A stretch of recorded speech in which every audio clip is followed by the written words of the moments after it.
Mutlu günler, mutlu akşamlar sevgili izleyenler. Kıbrıs'ın Sesi TV 2020 ekranlarında Diyalog Medya Grubu Genel Yayın Yönetmeni Sayın Reşat Akar'la birlikte Gündem Özel programında sizlerleyiz. Neredeyse tüm dünyada gündemin ilk sırasındaki konuyla başlayacağız biz de. Rusya-Ukrayna krizi ve olası etkileri. Evet, gerilimde tansiyonun düşmesi beklenirken bunun için tüm çabalar harcanırken tam tersi oldu. Endişeli bekleyiş var.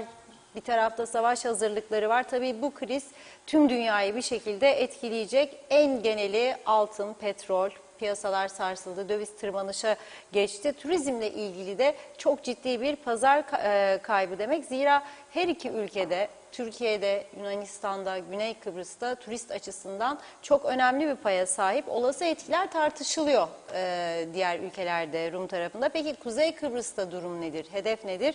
Konuşacağız. Bir de vatandaş bugünkü durumda dahi ekmek almaya zorlanırken Türkiye ve Kuzey Kıbrıs'ta da olası buğday krizi ve ekmek fiyatları da tartışılıyor. Biz de bu konuyla ilgili bugün Fırıncılar Birliği Başkanı ile bir görüşme gerçekleştireceğiz, durumu değerlendireceğiz. Diğer konumuz Falyalı cinayeti sonrası Türkiye'de ilginç gelişmeler yaşanıyor. Türkiye Adalet Bakanlığı Sedat Peker'in Birleşik Arap Emirlikleri'nden iadesini talep etti. Yine bu konunun da detaylarını sizlere aktaracağız. Son olarak da bizde yerel seçimler olup olmayacağı tartışılırken Mausa'dan sesler yükseliyor. Her yer çöp, belediye başkanı da dertli. Yine bu konuyu da sizlerle paylaşacağız. Hepsi ve daha fazlasıyla sizlerleyiz diyerek hemen başlamak istiyorum. Reşat Bey merhaba. Merhabalar Funda Hanım. Herkese hayırlı günler dileyerek başlayalım. Evet. Bütün dünyanın gündemi Ukrayna ve Rusya arasındaki kriz, Rusya'nın Ukrayna'nın doğusundaki Donetsk ve Luhansk bölgelerinde ayrı bağımsızlık ilanını tanıması ve daha sonra Rusya meclisinden ülke dışına asker gönderilmesiyle ilgili kararın çıkması ve Rusya'nın askeri yığınağının bölgede artması ve Ukrayna Devlet Başkanı'nın da bugün bir ay süreyle olağanüstü hal ilan etmesi ülkede bir anda insanları ürkütmeye, korkutmaya ve gelecek açısından endişelendirmeye başladı. Düşünebiliyor musunuz? Bir karar alınıyor, kendisini daha güçlü hisseden askeri açıdan Rusya ve bir ülkenin insanların geleceğini ve hatta o ülke insanlarının, o ülkenin etkili olduğu, o ülkenin ilişki içinde olduğu birçok ülkeyi de ciddi ekonomik ve siyasal sorunlarla baş başa bırakabiliyor. Oldukça önemli dersler çıkarılması gerekiyor bu olaydan, Rusya-Ukrayna gerilimi. Tabii bizler Kuzey Kıbrıs'ta ne yazık ki tanınmamışlığın da arkasına sığınarak ne yapalım biz işte ne Rusya sınır komşumuz ne Ukrayna falan diyerek olası etkilerini pek tartışmıyoruz. Dikkat ediyorum, sosyal medyada da daha fazla kişisel meseleler ve hatta hala da bakanlık tartışmaları, milletvekillerinin bakanlık sözü aldım, yapmadı, ben de bunu yaparım, ben de bunu yapmam gibi açıklamaları dikkat çekiyor. Kendi iç kısır dünyamızda siyaset yapmaya çalışıyoruz ama bu gelişmelerin bizleri nasıl etkileyeceğini doğru dürüst tartışmıyoruz bile. Tabii bizim tarafımızda Kıbrıs'ın kuzeyinde Rusya ve Ukrayna elçilikleri yoktur. Ama güneyde vardır. Onun dolayısıyla tabii ki diyecek birçok insan şunu diyebilir. Rumların daha çok ilgilenmesi doğaldır çünkü işte onlar orada elçilikleri vardır falan. Ama bizim tarafta yoktur. Onlara çok Rus, Ukraynalı turist gider bize gelmez. Halbuki bizde de bir ara ta bizim bazı müteahhitler, tümü değil, ta ki bizde bazıları İngilizlerle birlikte Rusları kazıklasın, çok sayıda Rus gelmeye başlamıştı Kuzey Kıbrıs'a. Adamın parası var, emekli çıkmıştır veya ülkesinden mutlu değildir, çok soğuktur, daha güzel iklimde, daha iyi şartlarda yaşamak ister. Dalga dalga Kuzey Kıbrıs'a gelmeye başlamıştı. Hatta bizim tarafta da güneyde olduğu gibi Rus lokantaları, Rus barları açılmaya başlamıştı. Ama son zamanlarda biz bunları önemli ölçüde kaybettik. Çünkü ilgilenmedik, ilgilenmiyoruz. Bizi ilgilendiren bir olaymış gibi görmüyoruz. Kendi kısır döngümüz içerisinde siyasetçilik oyunu oynamaya çalışıyor. İşte ana vatan, yavru vatan edebiyatı. Türkiye bize anamızdır verir. Biz de burada dağıtırız işte. Onu bakan yaparım, bunu yapmam. Keserim vallahi benim elimdedir şey falan filan. Onunla görüşürüm, onunla görüşmem. Ona bunu yaparım, buna bunu veririm. Yani sağlıklı bir yapımız yok işin açıkçası. Yani buna daha farklı, daha ciddi ifadeler de bulabiliriz ama bugün en doğrusu bunu kullanayım. Rahatsız olmasın bazıları. Yani doğru bir siyaset zeminimiz yoktur. Yani Kuzey Kıbrıs evet küçük bir yerdir. Evet nüfus azdır ama önemli bir merkezdedir. Doğu Akdeniz'in en önemli merkezindedir. Ve aslında paha biçilmez değere sahiptir. Bunu biz anlayamadık kıymetini ayrı mesele. Şimdi Rumlara bakıyorum. Daha ilk günden Rum Dışişleri Bakanı açıklama yaptı. Bizim dedi ayrı bağımsızlık ilanı ve tanımayı kabul etmemiz mümkün değildi dedi. Neden? Çünkü Güney Kıbrıs Avrupa Birliği üyesi olduğu için Avrupa Birliği kararlarına uymak zorundadır. Bu bir. İki, ne yapması lazım? Rusya ile de ilişkileri bozmaması lazım. Çünkü Rusya ile çok ciddi ilişkileri var. Nedir bu ilişki? Bilmiyorum merak eden olursa. Turizm. Güney Kıbrıs'ın geçtiğimiz yıl Güney Kıbrıs'ı ziyaret eden turistlerin neredeyse 1/4 Ruslardı. Nasıl ki dün bahsetmiştim, 2021 yılında Türkiye'yi ziyaret eden turistlerin %41'i Ruslardı diye vermiştim. Tam rakam olarak veriyorum Türkiye Turizm Bakanlığı'nın verileri. Geçtiğimiz yıl içerisinde Türkiye'yi 4.700.000 Rus, 4.700.000 çok büyük bir rakam. 3.100.000 Alman, 2 milyon da Ukraynalı ziyaret etti Türkiye'yi. Oldukça önemli bir rakam. 4.700.000 Rus, 2 milyon da Ukraynalı, 6.700.000. 21 milyonun içerisinde 6.700.000 neredeyse 1/3 kadar. Türkiye turizmi açısından son derece önemli. O nedenle Türkiye'deki turizmciler çok ciddi bir sancı içerisinde şu anda. Ne olacak bu iş? Planlamalarını, programlarını yapmışlar. Nisan ayından itibaren turist beklentileri var. Yoğun bir şekilde. Ama savaş da kapının eşiğinde. Ne olacak?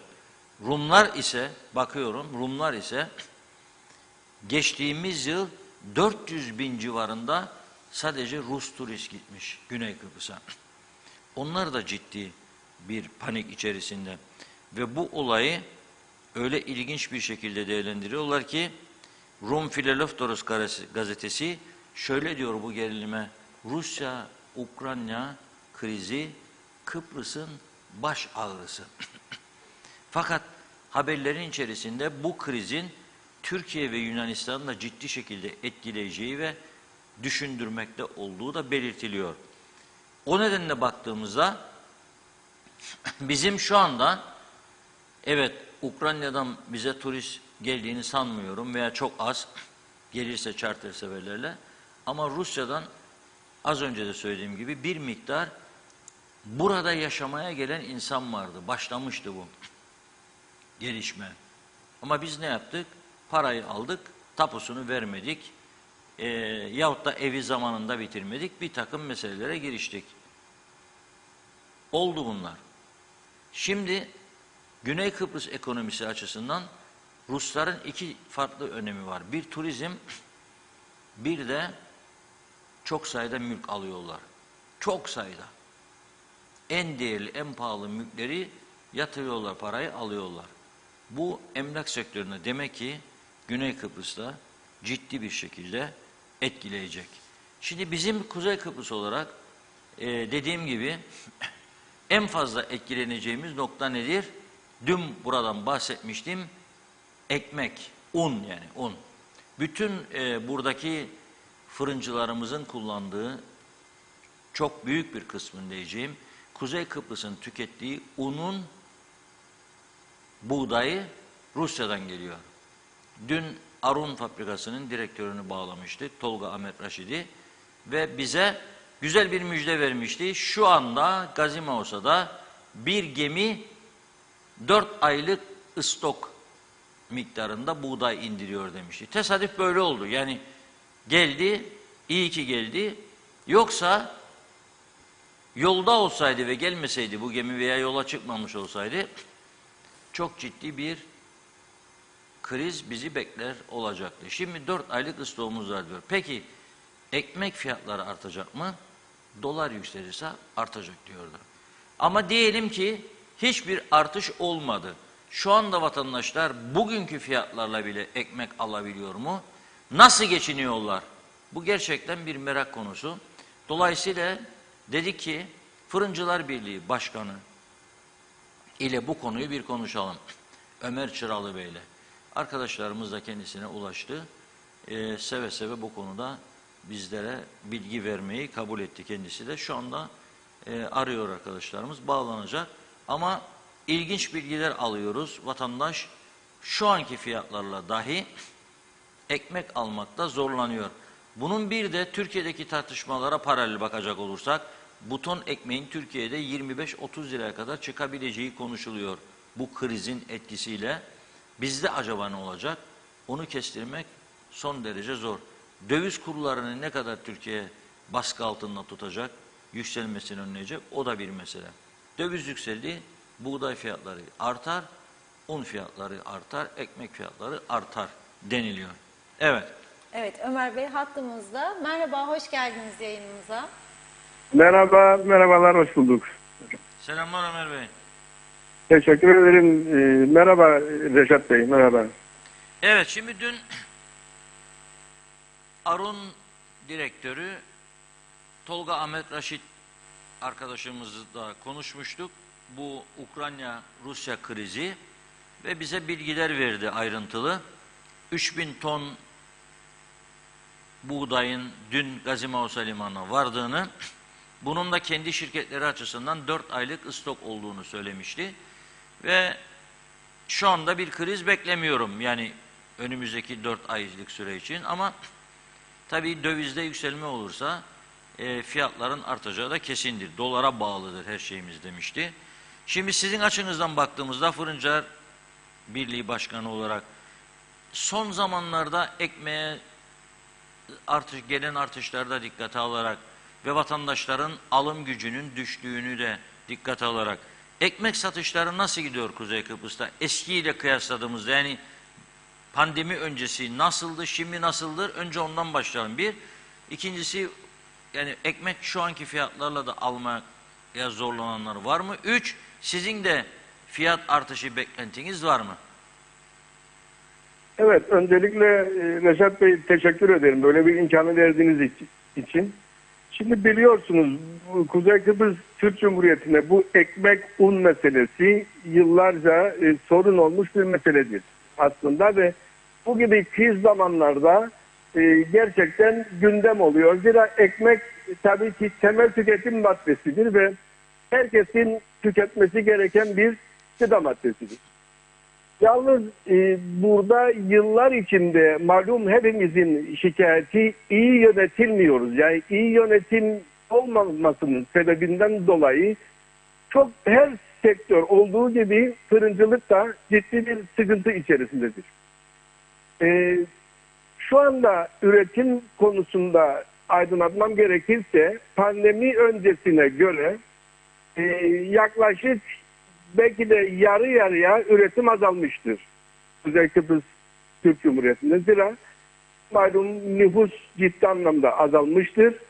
Bir de vatandaşın alım gücü azalmıştır. Üzülerek belirtmek isterim ki vatandaşın temel tüketim maddesi ekmeği bile almada zorlandığını bizzat görüyoruz ve yıllardır görmediğimiz, hiç yaşamadığımız olaylarla karşı karşıya geliyoruz. Nedir bunlar? Nedir ha? Onu merak Mesela- ediyorum ben de. Nedir bu? Evet, yani bizlere gelip öğlen sonu, akşam üzeri hayat ekmeğin ne kadar ucuzladığını, ne kadar ucuzlayacağını soran insanların sayısı maalesef artmıştır.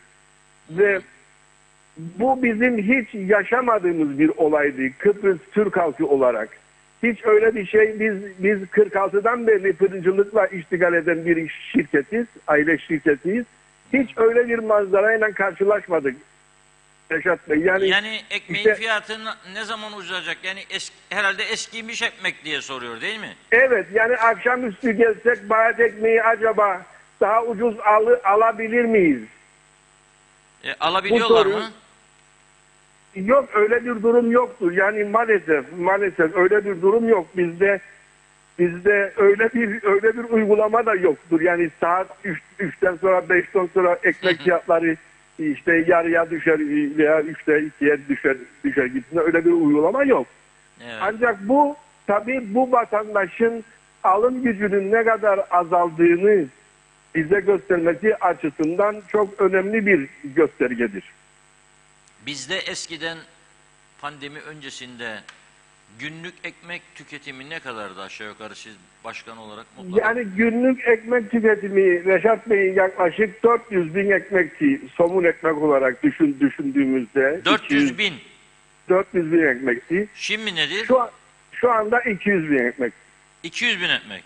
Evet. Bu neyi gösteriyor bize? Nüfusun azaldığını mı gösteriyor yoksa insanlar ekmek de yememeye başladı mı anlamı İkisi çıkıyor? de şimdi ikisi de Reşat Bey nüfus ciddi anlamda azalmıştır. Yani otellerimiz boştur. Öğrenci sayısı ciddi anlamda azalmıştır. Bu bir nedeni. Bir nedeni de gerçekten fiyatların yani bu 2 sene içinde vatandaşın alım gücü azalmıştır. Genel olarak alım gücü azalmıştır. Yani kamuda çalışanın da alım gücü azalmıştır. Ama özelde çalışanın alım gücü neredeyse yerlerde sürünmektedir. Sebebi de budur yani. Evet. Bir Şimdi- de şeyi sorayım. evet. Siz artış bekliyor musunuz ekmek fiyatlarına? Şimdi tabii artış bekliyoruz. Artış olacaktır da. Zira kaçınılmazdır. Özellikle elektrikteki yaşanan sıkıntı ve şu anda karşı karşıya geldiğimiz manzara %200'lerden elektrik zamlarından bahsediliyor. Hı -hı. Bu önemli bir girdidir. Bilahare un piyasası yani Sayın Tolga Bey demiştir işte gemi geldi, iyi ki geldi ama bizi Kıbrıs'ı iki şekilde etkiler. Bir buğdayın fiyat artışı ki şu anda buğday fiyat artışına maalesef girmiştir artık. Yani bu savaş koşullarında günden güne buğdayın fiyatı artmaktadır. Artı bir de dövizin artması bizi iki şekilde etkiler. Evet. Ve biz bunu yıllarca gündeme getirdik. Yani Kuzey Kıbrıs Türk Cumhuriyeti ekmek politikasını, ekmek fiyatını 2 tane ekmeklik buğday ithalatçısı tayin eder. Halbuki un ithalatı serbest kalmış olsa onlarca ithalatçı Türkiye'den Türk parasıyla un getirecekler ve dolayısıyla Kuzey Kıbrıs'ta ekmek fiyatları bu kadar astronomik olmayacak. Veyahut da sık sık değişmeyecek. Dolayısıyla şimdi bu iki buğday ithalatçısı yarın bize bekliyoruz yani diyecekler işte buğday fiyatı arttı. Artı bir de dolar fiyatı arttı. Dolayısıyla bu fiyatların nerede duracağını kestiremiyoruz. Yani pandemi öncesi 200 Türk lirası olan 50 kiloluk un çuvalı şu anda 450 liradır. Şimdi elektrikten de bahsettiniz. Bir ekmeğin maliyetinde elektriğin şeyi ne kadar, etkisi ne kadardır? Yani diyelim ki elektrik 250 kilovatın üzerinde %200 %50 civarında bir artış bekliyorlar. Yani bize gelen taslak, tasarı bunu gösteriyor. Sizin mesela şu anda kaça satılıyor normal bir halk ekmeği, buton ekmeği? Normal Reşat Bey, şu anda normal bir halk ekmeği 200 gramlık ekmek 4 liradan satılıyor genel olarak. 200 Bir de gram, şunu söyleyeyim. 200 gram ekmek 4 lira. Evet, 200 gram ekmek. Bunda elektriğin maliyeti ne kadardı? Şimdi tabii elektrik maliyeti her fırının kendi koşullarına göre, yaptığı üretime göre, sarf ettiği elektriğe göre ayarlanır.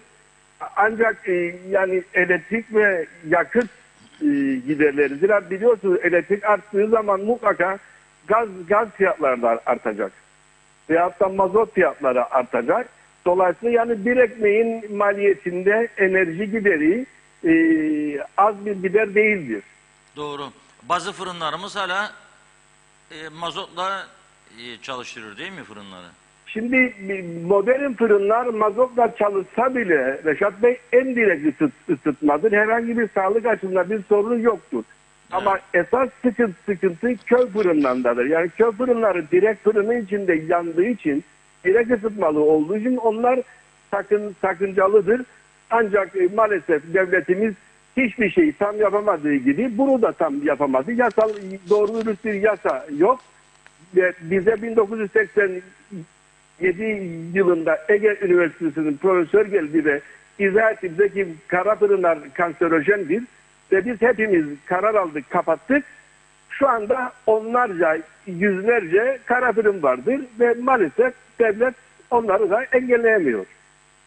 Evet, normaldir. Seçimler çok sık olduğu için Aynen öyle. ihtiyaç vardır, normaldir. Evet. Çok teşekkür ediyoruz Ömer Bey. Ben Sağ teşekkür olun, ederim. kolay Ben gelsin. teşekkür ederim Reşat Bey. İyi yayınlar. Evet, diyor ki Ömer Çıralı Bey, Kuzey Kıbrıs'ta Kıbrıs Türk Fırıncılar Birliği'nin başkanı. Pandemi öncesinde diyor 400 bin günlük ekmek tüketimi varken şu anda 200 bin civarındadır diyor. Nedeni çok insan ülkeyi terk etti diyor.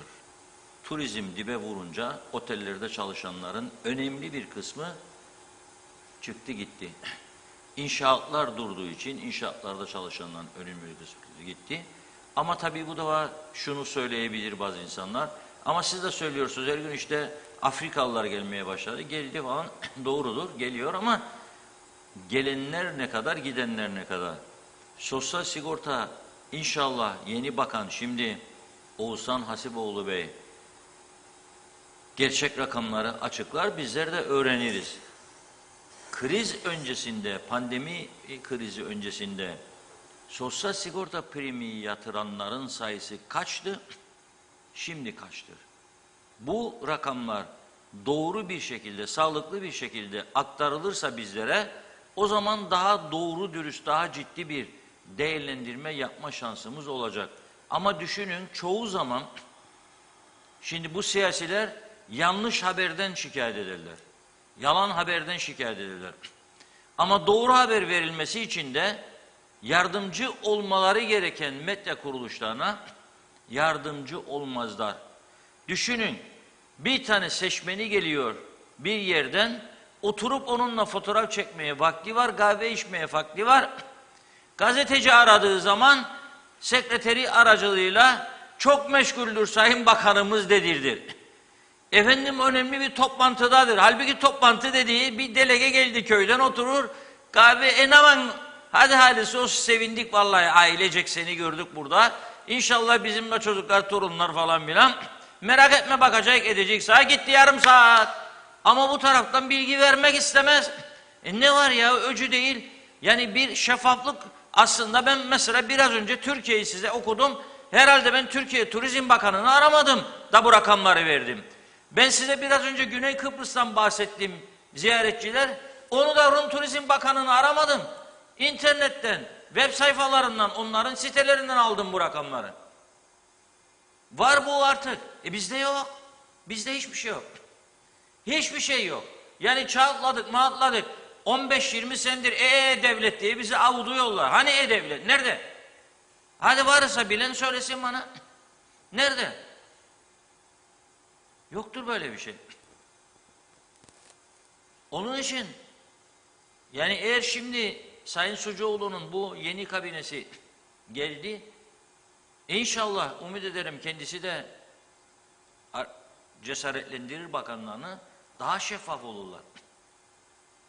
Ha bir taraftan da şunu diyebilirler, 400 tane basın kartı var, ben hangisine cevap vereceğim? Onu sen hangilerinin gazeteci olduğunu, hangilerinin olmadığını, hangilerinin ne maksat için iş yaptığını, yapmadığını biliyorsun zaten. Parmağınızın arkasına saklanmayın. Her partinin 3 tane, 4 tane şimdi olmayan gazetesi var. Olmayan yani öyle bir gazete yok ama internette gazeteleri var. Yani bu ülkenin bu hale gelmesini her zaman söylüyorum, baş aktör siyasettir. Bu kötü siyaset düzelmediği sürece bu ülkeden umut beklemek çok yanlış bir şeydir. Zavallılıktır. Bu ülkeden umut beklemek zavallıdır. Belki bazı insanlar gün kurtarabilir. Bugün yarın işte biraz işleri idare et falan gitsin gelsin ama bir süre sonra duvara toslayacak tümü. Yani toslamamış olanlar da toslayacak. Çünkü bugün onadır zararı bu siyasetin, yarın buna olacak. Böyledir bu iş. Bunun doğrusu nedir? Doğru siyaset yapmak, doğru zeminde yürümek, şeffaf olmak ve işraat için siyasete girmek, hizmet için siyasete girmek ve bir koltuk alınca da doğru dürüst hizmet vermek. Ama bunu yapmak da kolay değildir tabii. Çünkü bu seçim sistemi diyor ki, siz diyor halkla iç içe olacaksınız. Siz diyor herkesten oy isteyeceksiniz. Herkese nazar boncuğu dağıtacaksınız. Vaktim yoktur demeyeceksiniz. Ha bazı yerlere deyin. Mesela aradı sizi gazeteci bilgi ister, boş ver. Toplantıdadır de. Öyle talimat verirler asistanlarına. Bugün diyeceksin, yarın diyeceksin. Seni bir köşede yakalayacak gene. Soracak sana. Kaçamazsın. Kaçamazsın diyor, kaçamazsın. Sen ellerin olamazsın. Ne güzel şarkı değil mi? Başlayalım mı mesajlara? Evet, hemen başlayalım. Evet, her zamanki gibi çok teşekkür ederek başlıyorum. Mehmet Uluçaylı, iyi akşamlar, kolay gelsin diyor. Selçuk Uskan, Gazi Mausa Belediyesi'nde dediler ki diyor sadece çöpler alınacak. Yakında çöpler toplanacak demiş. Sibel Serin, kolay gelsin, iyi yayınlar diliyorum yazdı. Mehmet Özlem Özarabacı da adanın en doğru ve en dürüst haber kanalına diyor. İsmet Sencer, harikasınız. Turgay Gezen, Rusya ve Ukrayna krizi konusundaki tespitleriniz çok doğru ve yerinde tespitlerdir Reşat Bey. Eğer bu soruna diplomasi yoluyla barışçı bir çözüm bulunamazsa en çok etkilenecek ülkelerin başında Türkiye ve doğal olarak da biz geleceğiz. Tijen Soyluer, İyi yayınlar, kolay gelsin. Sizleri zevkle izliyoruz. Çok seviliyorsunuz demiş. Çok teşekkür ediyoruz. Erol Hasan da Avustralya'dan selamlarını yolluyor da kolay gelsin dedi. Doğan Faryalı sabah saatlerinde RİK 3'te dendi ki Avrupa Birliği kararlarına uyulacak. Öyleyse bir nala bir mıha vururlar diyor. Erol Topçu hayırlı yayınlar dilemiş Belgin Rıfat'ta. Mehmet Uluçaylı, ülkenin içinde bulunduğu sıkıntıları en iyi şekilde anlatıyorsunuz. İnşallah yetkililer de ekonomik sorunları bir an önce çözmek için fikir üretirler. İyi yayınlar dedi. Mete Soykan, dükkan kiralarını 3 ay 12 liradan ödedik. Hükümet bu konuda bir şey yapmadı. Dükkan sahibimiz bunu öne sürerek normal kur üstünden istiyor. Zaten iş az, bu konuda küçük esnafa kim el uzatacak dedi. 12 bin lira herhalde, yanlış yazıldı. Selçuk Uskan başarılar dinlemiş. Erol Canseç, bugünden itibaren Avrupa Birliği'nde 28 ürünün 19'da imtiyalar yaklaşık %30 artış başlamıştır BBC News'ten. Nazime Nalbant, iyi akşamlar. Funda Hanım, Reşat Bey, tüm Diyalog TV'miz çalışanları sonsuz teşekkür ederiz. Londra'dan herkese sevdiklerine mutlu akşamlar diliyor. Yine çok gerilimler başladı, üzülüyoruz. Madem artık hükümet de kuruldu, sıkıntılar geçecek diye sevindik. Ama bu iki memleket savaş içine girdiler. Rusya, Ukrayna, keşke anlaşsalar da savaş olmasa, duacıyız diyor. İlerideki günlerde bakalım neler olacak. Çok halkımız zaten zorluk içinde. Eğer iyi yönetim yapılırsa halkımız refaha ulaşır. İnşallah maddi manevi de kavuşacaklar diyor. Kavuşacaklar mı diye soruyorum. Üzgünüm, saygılar demiş. Evet, bakıyorum. Safiye Hüseyin Londra'dan selamlar diledi. İngiltere'de akşamüstü tüm büyük marketlerde ekmek fiyatları düşüyor. Niye Kıbrıs'ta bunu yapmıyorlar? Engin Sedat Töz'ün çok güzel program yapıyorsunuz. Ali Baturay olayından da bahseder misiniz demiş. Kıymetli görüşlerinizi bekliyoruz. Turgay Gezen, bu ülkeyi yönetenler umarım Ömer Çıralı Bey'in söylediklerini duyuyorlardır. İnsanlar bayat ekmeğin fiyatını soruyorlar diyor. Ne kadar acı, ne kadar üzücü. Sayarak bir sözüm vardır söylemek istediğim, dilim tutulmadan. Bir çift gözüm vardır değişen dünyayı görmek için. Bir çift elim vardır tutunmak için faydalı. İş yerine bir çift kulaklarım vardır. Sindirip sindiremediğim sesleri ya ayaklarım hem kaçar hem koşar oraya buraya sızlasa bile diyor. Bir beynim var düşünceden çılgın, uykuya daldığında yorgun, başımdan parmaklarıma kadar bir kan dolaşımı içinde güler yüzle, hırçın görüntüyle değişip duruyorum. Bütün bünyemle demiş Sayar Bey. Doğan Falyalı, hiç korkmayın, sıfırdan başladık, 360 derece turlayıp aynı yere vardık. Yine oradan başlar, yine oraya ulaşırız. Önemli olan hareketli olup hedefe varmak için emek harcamak, aç veya tok olmak fark etmez diyor. Tokların grubunda olmak için neden çaba sarf edelim diyor, anlamadım. Erkan Kaya, sektörler her zaman aynı söylem. Savaş, pandemi, döviz yükselir, zam yapmamız lazım. Krizi fırsata çevirmeyi çok iyi biliyor üreticiler. Bence tamamen kazanç odaklı cevaplar demiş. O marketler yok mu, o marketler kıtır kıtır kesmek lazım o market kazançlarını. Sayar odun fırınlarında pişen köy ekmeklerini tercih edelim demiş. Necdet Mavi Gözlü, Kuzey Kıbrıs Birleşik Afrika Pakistan Cumhuriyeti'nden bize iyi yayınlar dileyerek başladı mesajına. O tam tersini söylüyor. Burada diyor nüfus arttı. Arabayla yollara çıkmak artık eziyet oldu. Yollar araba dolu. Nüfus nasıl azalıyor demiş. Ben anlamıyorum diyor. Kim ne derse desin bu memlekette nüfus 1 milyonla 1,5 milyon arasındadır. Afrika kökenliler çok değil. Az bir zaman sonra sadece onlar 300 bini geçecek. Natalya Dede iyi yayınlar diledi. Cengiz Refikoğulları da, Hüseyin İbrahim Kaptan da. Ali Dereseven, Amerika'nın serbest giremediği tek deniz Karadeniz'de. Ukrayna'yı hedef göstererek Türkiye'nin etrafını kuşattılar. Ben bu durumdan çok endişeliyim. Allah Türkiye ve ordusuna güç versin. Amerika bizlere vermediği füze ve uçakları en büyük düşmanımız Yunanistan'a verdi. Karşımızdaki Rum'a silah ambargolarını kaldırdı. Türkiye'nin güneyindeki teröristlere silah yardımı yapıyor. Rusya bizler için Amerika ve NATO ülkelerinden çok daha güvenilir bir ülkedir. Türkiye hükümeti herhalde bunları göz ardı etmeyecektir dedi. Mehmet Akın ülkeyi yönetenleri eleştiriyor. Utanın demiş, sizler neden yöneticiler? İnsanların ekmeğini de elinden aldınız, yazıklar olsun. Afrikalılar ekmek yemiyor.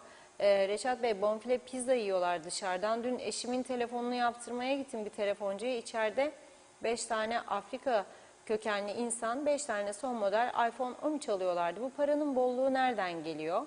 Bir tanesinin fiyatı 25 bin lira. Bu gidişle yakında ben de diyor böyle kötü işler yapmaya başlayacağım demiş. Para var, huzur var. Ekmek sadece özel sektörde ve garibanların derdi. Güner Batırlı, dilinize sağlık Reşat Bey. Eskiden herkesin evinde kara fırın vardı. Yine o günlere döneceğiz gibi. Mehmet İnancı, hoş vakitler değerli dostlarım. Hayırlı yayınlar, sağlıklı günler diliyor. Tuncer Türenç. Reşat Bey, Funda Hanım, çok teşekkür ederim. İnşallah maşallah düzeleceğiz memleketi yakında. Mehmet İnancı, Reşat Bey o kadar mükemmel anlatıyor ve can alıcı konulara değiniyorsunuz ki bunlar sizin söylediklerinizin %19'unu yapsa Kuzey Kıbrıs cennet olur. Osman Mene iyi akşamlar yazmış. Hüseyin Koltan, mutlu akşamlar dilerim TV 2020. Hoş vakitler, keyifli dakikalar, sağlıklı yayınlar. İyi ki varsınız. Ağzınıza, yüreğinize sağlık dedi o da. Mehmet Akın, Necdet Bey'in söylediği gibi diyor, ileride burası Birleşik Afrika Pakistan Cumhuriyeti olacak. Etrafımızda hep yüzleri siyah, etrafımızda karanlık insanlarla dolacak. Azınlık durumuna düşeceğiz, göreceksiniz dedi. Evet, bakıyorum Barış Koç, E-Devlet sitesini değiştirdiler. Bunu anlarım ama şifrelerimizi neden iptal ettiler? Gittim yine E-Devlet şifresi almaya. Yeni sitenin bilin bakalım ne oldu diyor. Tabii ki bugün git yarın gel. Bir de denmedi ne zaman şifreyi verecek. Personelin işe geleceği de belli değil denmiş. Fikret Karahan bayat ekmeğin fiyatını olta balıkçıları soruyor diyor. Mete Soykan hükümet son 3 ay sterlini 12 liraya sabitlemişti. Şu an dükkan kiraları normal kurdan ödememiz gerek yani 18.80'den bir sterlini. Bu konuda küçük esnafa kim yardım edecek demiş. Zehra Sencer Karpaz'dan sevgilerini yolluyor. Süpersiniz dedi. Son bir iki mesaj var. Nazime Nalbant, Reşat Bey bu belediyeleri ödeselerdi Manisa'da bu sorunlar olmazdı. Her yerde borçlar aldı gitti başını. Hangi taşı kaldırsalar hep borçlu çıkıyorlar. Bu kadar borçlanmaların altından nasıl çıkacaklar? Çok üzgünüm demiş. İnşallah bizleri utandırırlar diyor. Kolay gelsin, seviliyorsunuz. Son mesajı Sayar Ker'den okuyayım. Adayı turistlere gül gülistan yapalım, arabaları azaltalım, çirkin binaları yıkalım, yerlerine bahçe bahar yapalım, maşallahlarla olmuyor diyor. Devam edeceğim, şimdilik ara veriyorum. Buyurun Reşat Bey.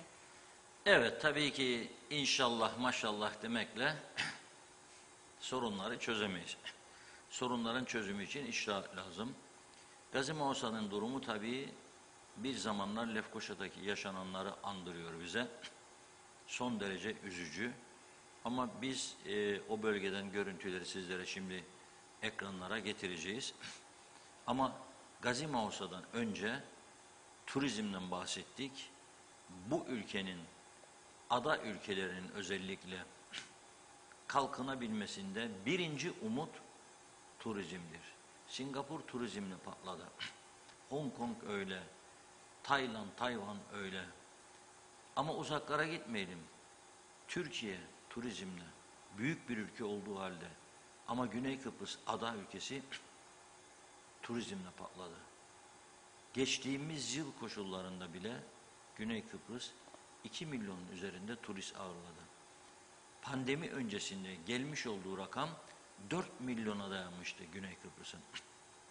Biz neden 1 milyon civarındayız ve bizim üstelik bu 1 milyonun içerisinde %25-30'u hatta daha fazlası turist olarak gelip aile yanında kalan ve gidenler, otellerde konaklamayanlar. Turizm canlı olduğu sürece bileceğiz ki daha çok ekmek satacak fırıncılar, daha çok hellim satacak üreticiler, daha çok süt satacak hayvancılar, daha çok et satacak hayvancılar, kasaplar, daha çok narenciye satacak üreticiler, daha çok patates satacak. İthalatçılar daha çok ürün ithal edip satacaklar, daha çok kazanacaklar, daha çok istihdam yapacaklar. Lokantalar daha çok müşteri çekecek. Nitekim son zamanlarda en sıkıntılı sektörlerden birisi de lokantalar olmuştur. Birçok lokanta kapanmış veyahut da kapatmayanlar ancak günü kurtarmaya çalışıyor. Bunları görebilmek lazım. Peki biz ne yapıyoruz turizmde? Bugün bir vatandaşımızın paylaşımını gördüm. Sentirelyon Kalesi ile ilgili en önemli tarihi eserlerden biridir Sentirelyon. Pazar günü diyor, ailecek gittik oraya diyor. Baktık ki kilit var. Görüyorsunuz değil mi siz de kilidi? Kapıda. Orada bir kafe var ama kafe açık. Ne yapsın kafeyi işleten?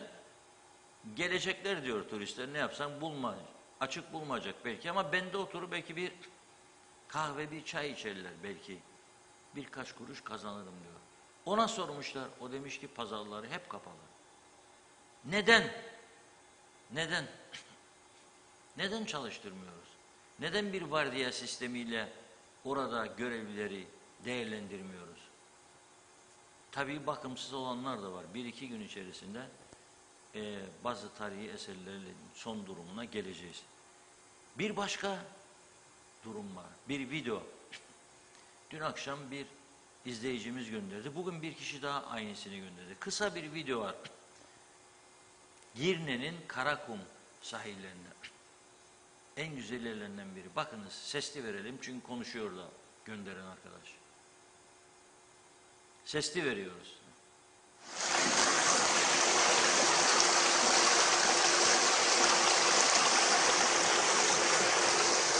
Yoğun bir şekilde kanalizasyon yapıyoruz.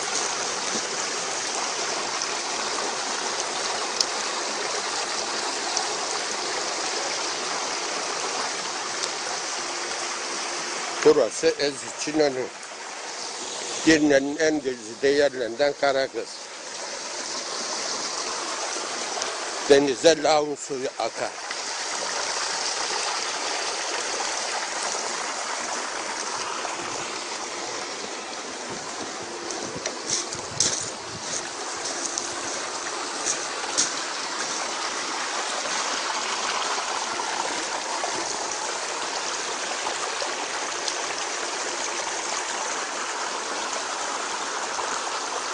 İnsan dışkıları denizin suyunun üstünde. Ve Girne Belediyesi uyuyor.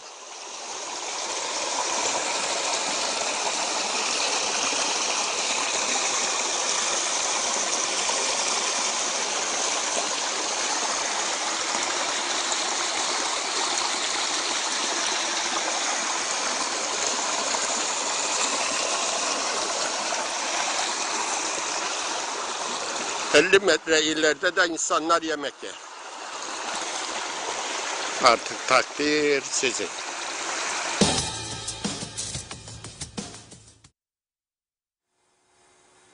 Evet, lağım suları denize akıyor. Hemen yanı başında da yemek yiyor öyle insanlar. Kimin umurunda diyeceğim ben de. Şimdi Girne Belediye Başkanı Nilay Güngördü Bey daha önce acı acı itiraf etmişti. 120 bin insanın dışkısı denize veriliyor. Ama burası değil. Uzun borular yapmışlar denizin 100 metre derinliğine veriyorlar. Neden veriyorsunuz? Çünkü Girne'nin arıtma tesisi kapasite olarak yetersiz kalıyor. O arıtma tesisi 70'li 80'li yıllara göre yapılmış. Dolayısıyla nüfus arttıkça arıtma tesisinin kapasitesi artırılmamış. Neden artırılmamış? Ve artırılmadığı için de şimdi belediye kendi imkanlarıyla onu artırabilecek durumda değilmiş. Devletin para koyması lazımmış. Şimdi neden artırılmadığını ben söyleyeyim size. Çünkü bunun için kaynak ayırmadılar. Para bolluğuna uğradıklarında bina yapmak istediler. Saray yapalım dediler. Ne Lefkoşa'nın var da Girne'nin olmasın mı? Çünkü para artırdıklarında daha çok istihdam yaptılar. Daha çok istihdam yaptılar. Ve personel alımlarına da gerekli kuralları uygulamadılar. Partili meselesine göre gittiler. Hangi partiliyse belediye başkanı onun yanlıları. O gitti, öteki geldi, o onun yanlısını aldı. O gitti, öteki geldi, onun yanlısını. Ya ayrı devlet olacağım demek kolaydır. Ayrı devletim ben falan dersiniz. Ama yönetmek bulunduğunuz toprak parçasını kolay değildir. Bu zihniyetlerle değildir tabii.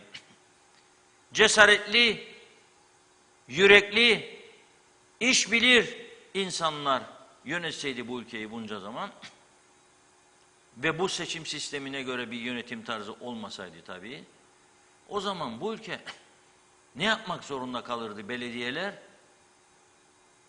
Fon ayırmak zorunda kalırdı. Kanalizasyon fonu, çöp aydınlatma fonu ve o fonlara asla dokunamazlardı. Dokunanın elini koparırlar başka ülkelerde. O para onun içindir.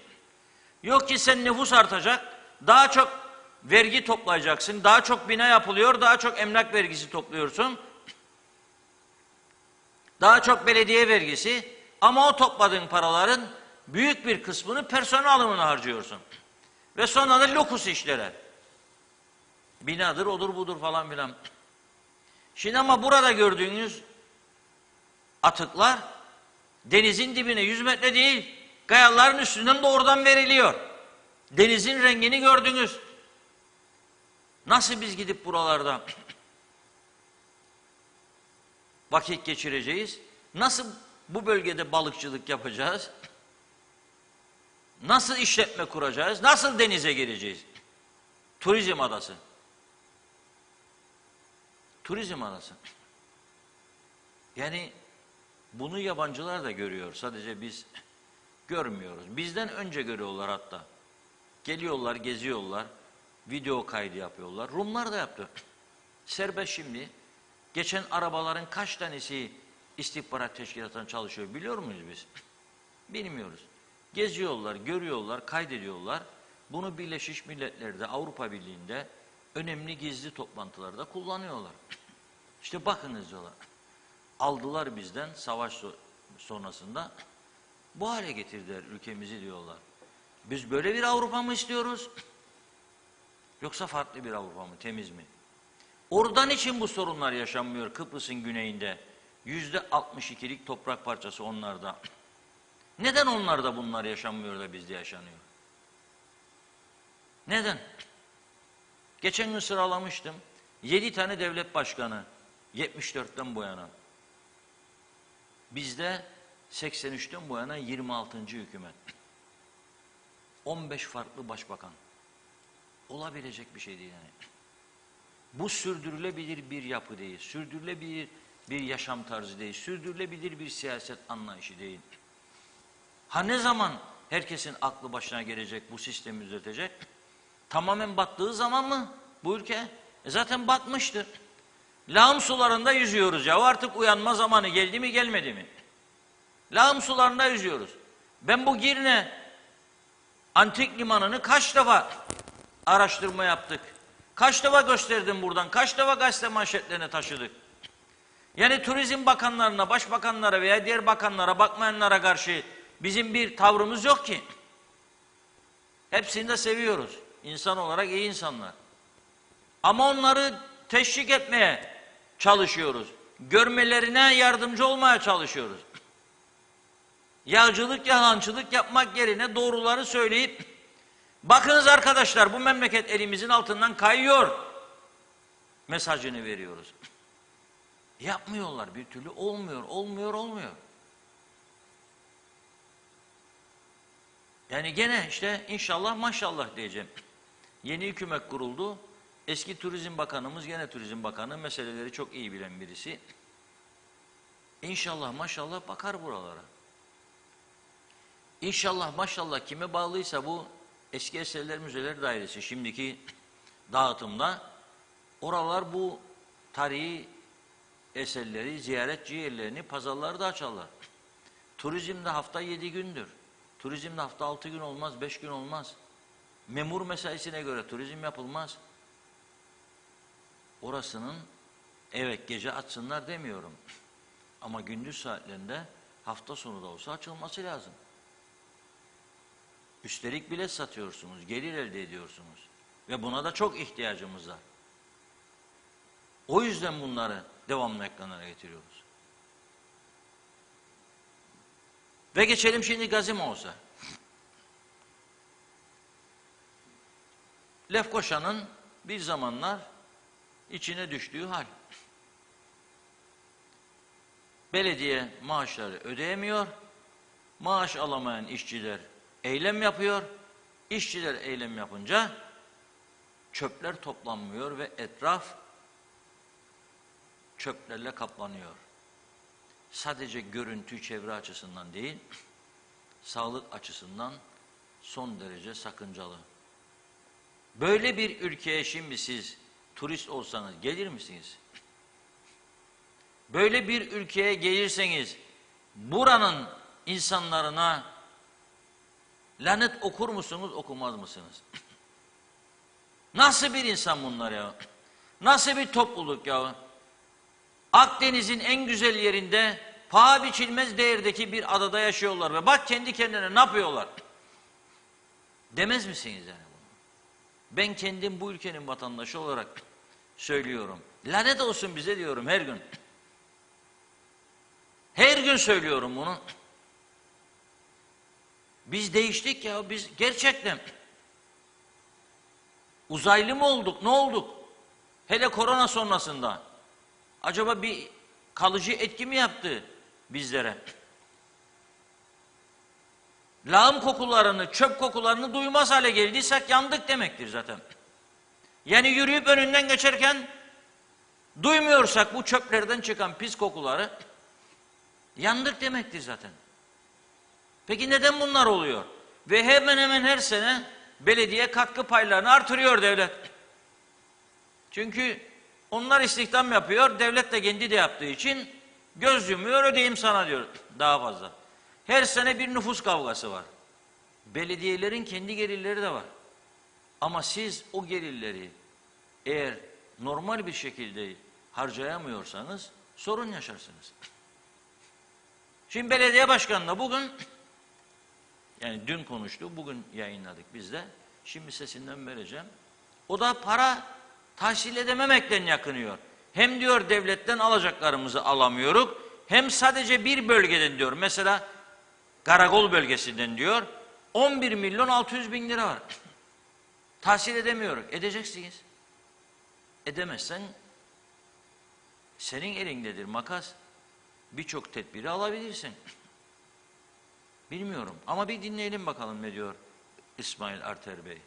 İçinde bulunduğumuz ülkenin şartları pandemidir. Yok arkasından genel seçimdir. Seçim vardır da bekleyin şuydu buydu. Bizim gelir gider dengemizdeki sıkıntı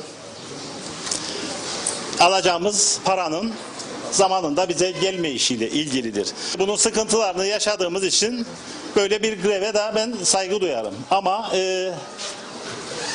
görmezden de gelemeyiz bunu. Sizdeki bu rahatsızlık var ya, bende de 10 misli olduğunu burada söylemek isterim. Saygı duyarım. Hiçbirinize de aman niçin greve gitti demedim, demem de. Ne zaman olursa gene hakkınızdır. Yapılan işin karşılığı ödenmesi lazım. Ama az önce söylediğim devletteki sıkıntılar, yani buradan Lefkoşa'ya da seslenmek isterim. Buradan Lefkoşa'daki yöneticilere de seslenmek isterim.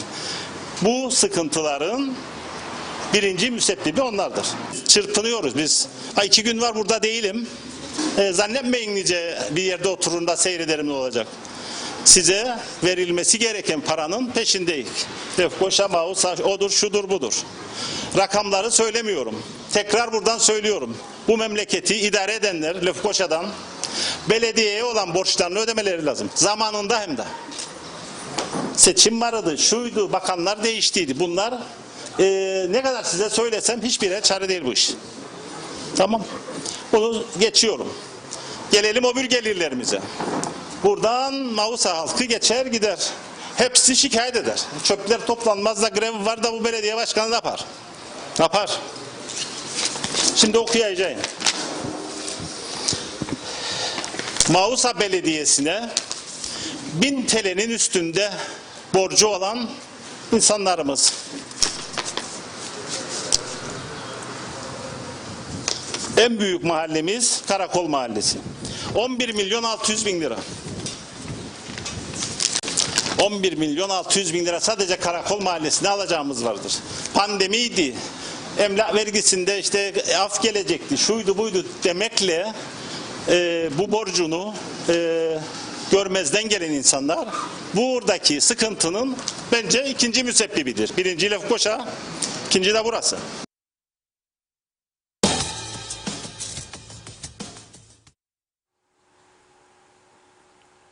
Duyduk değil mi? Birinci Lefkoşa diyor parayı zamanında vermez belediye katkı paylarını demek istiyor. İkinci de burası diyor. 1000 liranın üzerinde borcu varmış. İnsanlar ne dermiş? Emlak vergisine af gelecek, ötekine af gelecek, ödemeyelim. Kim ödesin? Kim ödesin? Anavatan öder. Senin elindedir makas. Senin elinde keseceksin. Ödemiyorsa. Af geldiği zaman gelir. Af gelmeyeceğinde tabii Lefkoşa'dakiler açıklaması lazım. Yoktur böyle bir şey diye. Yoktur. Efendim pandemi işsiz kaldı. Ne yapalım, bu nasıl döndürecek bu çarkı? Ama onun da bir hatası var. İddialar doğruysa seçim geliyor diye hala da istihdam istiyormuş. Belediye başkanı. Başka bölgelerde de olabilir bu. Neyin istihdam be kardeşim? Her taraf patlamıştır. Her taraf patlamıştır. Bir de bu fazla mesailer. Takip ediyor musunuz işinizi siz? Hafta arası neden yapılmıyor? Belediye sınırları içindeki patlayan su borularının tamiri de hafta sonu yapılıyor mesela. Neden bazı işler hafta sonuna bırakılıyor da fazla mesailer? Bu yükün altından kalkamazsınız. Kalkamayacaksınız da hiçbir belediye, hiçbir hükümet. Yani ona göz kırp, buna göz kırp, onu idare et, bunu idare et. Yürümez, yürümeyiz. Yürümediği için bu hale geldik. Yürümez. İşte onun için şimdi sade bir bölgeden diyor 11,5 milyon alacak var. 11 milyon 600 bin. Alacaksın. Bakınız meclisin yapacağı ne iş var diyorlar. Seçim öncesinde son bir yılda 3 tane yasa geçirmişler sadece. Son bir yılda 3 yasa sadece. Peki bu sistem bunu sorgulayamıyor demek ki. O zaman bunu sorgulayabilecek önlemlerin alınması lazım. Anayasada değişiklik yapmak lazım. Halka anlatarak bu meclisin çalışmasını sorgulayabilecek bir sistem yaratmak lazım. Mesela ne yaratmak lazım? Eski devlet başkanlarımız, cumhurbaşkanlarımızdan bazıları da bana diyor, doğrudur diyor, biz bir apartman yasasını geçiremedik ya diyorlar, sitem ediyorlar. Şimdi söylüyorum, birçok bölgede kanalizasyon atığı, evlerden çıkan atıklar, Avrupa Birliği, Türkiye çok paralar verdiler. Ve Lefkoşa mesela örnek alalım. Şu anda benim bildiğim %35'i daha kanalizasyona bağlanmış değil. Neden? Çünkü o zaman öyle bir karar aldılar ve dediler ki ana şebeke borular belediyenin, ihale öyledir. Konuttan ana şebekeye bağlantı, mesela sizin konutunuzdan yola çıkan mesafe 15-20 metre, 30 metre neyse o mülk sahibinin. Bazı mülk sahipleri kendini çok akıllı zannederek yapmadı bunu. Bana ne ya dedi.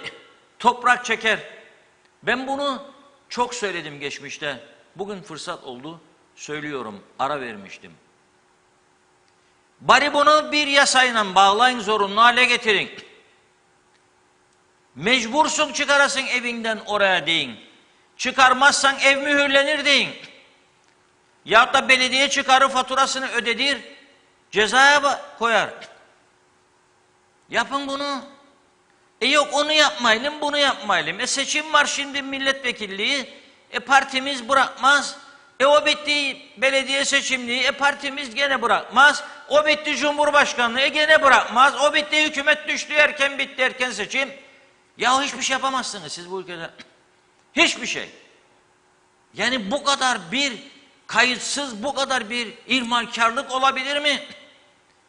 Yani %70'i, 65'i ödedi. Enayi mi oluyor şimdi onlar evden dışarı çıkan boruyun parasını? Ben ödedim, yanımdaki komşu ödemem diyor. Parası da var, ödemem diyor. Ödemem diyor. Toprak çeker diyor. Bu toprağın ne hale geldiğini siz düşünebilir misiniz? Sonra kanser patlaması oldu diye şikayet edersiniz. Lağım sularının üstünde yetiştirdiğiniz maydanozlar, biberler, patlıcanları yiyerek ne beklerdiniz be insanlar? Ne bekliyorsunuz? O topraklar, bu topraklar. 30 sene, 40 sene lağımdan çıkan sularla beslenmiş. Ne bekliyorsunuz? Daha nasıl anlatayım size? Ne bekliyorsunuz? Yapmıyor adamlar işte. Yapmıyorsa tedbir alacaksın. Tedbir alacaksın. Nasıl ki suç işleyenin peşine polis düşer ve yakalar. Bu da bir suçtur. Veya dönüp diyeceksiniz ki ödeyenlere ne yapalım? Sağ olsunlar diyeceğim. Ödemeyenleri biz yapacağız diyeceksiniz. Yapacaksınız. O zaman da %65 enayi sınıfı veya 70, 30-35 de akıllı sınıfına gelecek. Bu defa da başka mesele de diyecek onlar. Ödemedik. Bak onlar ödemedi, kurtuldu, biz de ödemeyelim. Gelecek vidanjör, kuyu dolacak, taşacak. Ben yanında ödedim parasını, bağladım kanalizasyona. Ama ben penceremi açtım da komşunun kokularını duyacağım, dışkı kokularını. Taşlı kuyusu, vidanjör geldi. Ve bazı bölgelerde vidanjörler çektiği bu dışkıları götürürler, ovalara verirler. Gözümüzden yakaladık Kırnı bölgesinde, Fota taraflarında. Gözümüzle yakaladık boşaldırken. Belediye başkanı anında 2-3 belediyeden yardım istedi. Dikmen Belediyesi. Ve onun boşalttığı dışkıları temizlemek için 3-4 tane vidanjör getirdiler. Kamyonlar geldi, elemanlar geldi gitti. Fakat ne dendi bize bilir misiniz? Çok ilginç. Bazı tarla sahipleri derler ki getir boşalt derler. Ekinler daha hızlı büyürmüş diye. Bir de bu var. Peki bunun cezası nedir? Nedir bunun cezası? Belediye başkanı benim yanıma duyuyor bunu. Muhtar duyuyor, halk duyuyor. Cezası nedir bunun? Getir de ben ektim arpa buğdayda boşalt vidanjörü da boyatsın. Daha çok üretim, daha çok gelir. Cezası nedir bunun? Ve ben de ondan çıkan buğdayla yapacağınız ekmekleri mi yiyeceğim? Veya hayvanlara yediriyorsunuz da onun sütünden mi besleneceğim? Veya etiyle? Söylesinler bana. Tepeden tırnağa her şey yalan, yanlış, sahtekarlık üzerinedir bu ülkede. Tepeden tırnağa her şey. Ne yiyorsak, ne içiyorsak rezalet bir durum. Sonra da bana 28 belediye lazımmışmış. Ne yapıyorsunuz? Kaç taneniz yapıyor? Yapan var, yapmayan var. Yapanları saygıyla anıyorum. Ama yapmayanlar var.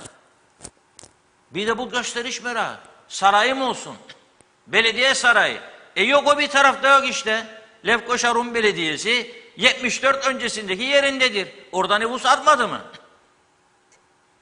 Çok arttı. Nedir bizde bu hastalık? Gösterişe para var, kanalizasyona para yok. Bir apartman yasasını geçiremeyen bu meclisin gelmiş geçmiş bütün üyeleri ne kadar huzurlusunuz ya, sorarım size. Bir apartman yasasını geçiremediniz, ne kadar huzurlusunuz? Gittim ben şimdi bir ev, daire satın aldım. Bir ay sonra üstüme geldi 5 tane 6 tane çok uzaklardan gelenler. Sabah 3'e kadar gambada gumbada müzikler falan. Beyaz tozlar havada. Gürültüler. Gidip kapıyı çalacağım, öldürecek. Kim bakacak buna? Nasıl? Bina 8 kişi aynı apartmanda kalıyor. 2 tanesi 3 tanesi diyor gelin ortaklaşa sıvalar döküldü. 40 senelik oldu apartman diyor, 35 yapalım. Bana ne diyor? 3 tanesi yapılamıyor. Bunu bir kanuna bağlaman lazım senin. Çok çirkin görünüyor. İşte bunları bağlamadıkları için bugün Girne Antik Liman'da o 2 milyon 3 milyon dolar dedikleri lokantanın üstündeki daireler yıkılmaya yüz tutmuş. Bana ne diyor sahibi? Biri çıkacak vereceğim diyor. Alacağım 2 milyon doları diyor, 3 milyon doları. Kalsın böyle diyor. Yok mu bunun bir kanunu? Yoktur. Ne çıkarmazsınız? İktidarda mı olmak ister bu ya? Muhalefeti de iktidarı da aynı değil mi? Yok. Sessiz kalan yok. Böyle geldi, böyle gider. Bakın buraya. Girne'nin en güzel, en paha biçilmez yerinde. Ben bu binaları böyle göreceğim be. İçim rahat edecek ha. Belediye başkanı olacağım veya Turizm Bakanı veya Kültür Bakanı veya Çevre Bakanı da ben bunu gördükçe rahat mı edeceğim burada? Aferin bakanım mı diyeceğim? Neyin bakanısın? Bakmayanın bakanı. Bakıp da görmeyen bakan. Olacak şey değil yani. Çok üzgünüm ama artık sabrın da bir sonu vardır. Bu kadar konuşuluyor, bu kadar anlatılıyor. Ya bir tanesi de desin ki ya biraz harekete geçelim. Yok. Hiç öyle bir şey yok. Yazık. Evet, devam edelim diyorsunuz yani. Diyorum. Peki edelim hadi. Çok yoğun.